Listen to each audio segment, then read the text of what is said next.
അങ്ങനെ 4 ബോയ്സും 4 ഗേൾസും എന്നിട്ട് ഈ ലൈനിലാണ് നിങ്ങൾ എല്ലാവരും ഒരേ ലൈൻ. ആങ്കർ വീണ്ടും ചോദിക്കാൻ തുടങ്ങി. ആങ്കർ വീണ്ടും ചോദിക്കാൻ തുടങ്ങിയത്, നിങ്ങൾക്ക് ആർക്കൊക്കെ ഫിനാൻഷ്യൽ, അതായത് ഫിനാൻഷ്യലി കാര്യങ്ങൾ കൈകാര്യം ചെയ്യാൻ അറിയാം? ആൺകുട്ടികൾ എല്ലാവരും ഒരു സ്റ്റെപ്പ് മുൻപിലേക്ക് വെച്ച്, പെൺകുട്ടികൾ എന്ത് ചെയ്ത് ഒരു സ്റ്റെപ്പ് പുറകിലേക്ക് വന്ന് ഇവിടെ കേട്ടോ. പെൺകുട്ടികൾ, ആൺകുട്ടികൾ ഒരു സ്റ്റെപ്പ് മുൻപിലാ. അടുത്ത ക്വസ്റ്റ്യൻ ചോദിച്ചാൽ നിങ്ങൾക്ക് ആർക്കെല്ലാം ഇൻഷുറൻസ് ഉണ്ട്? ആൺകുട്ടികൾ വീണ്ടും ഒരു സ്റ്റെപ്പ് ഫ്രണ്ടിലേക്ക് വെച്ച്, പെൺകുട്ടികൾ വീണ്ടും ഒരു സ്റ്റെപ്പ് പുറകിലേക്ക് വെച്ച്.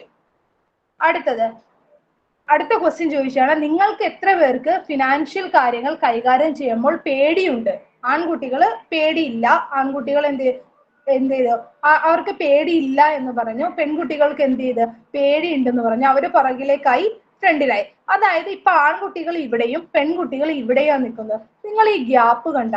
പൈസേന്റെ കേസ് ഇത് ഇന്ത്യയിൽ നടന്ന ഒരു പഠനം തെളിയിച്ചതാ. 33% മാത്രം സ്ത്രീകളാണ് എന്ത് ചെയ്യുന്നുള്ളൂ, ഫിനാൻഷ്യൽ കാര്യങ്ങൾ കൈകാര്യം ചെയ്യുന്നുള്ളൂ. 33% സ്ത്രീകൾ മാത്രം. അതായത് ആൺകുട്ടികൾ ഇവിടെയും പെൺകുട്ടികൾ ഇവിടെയും.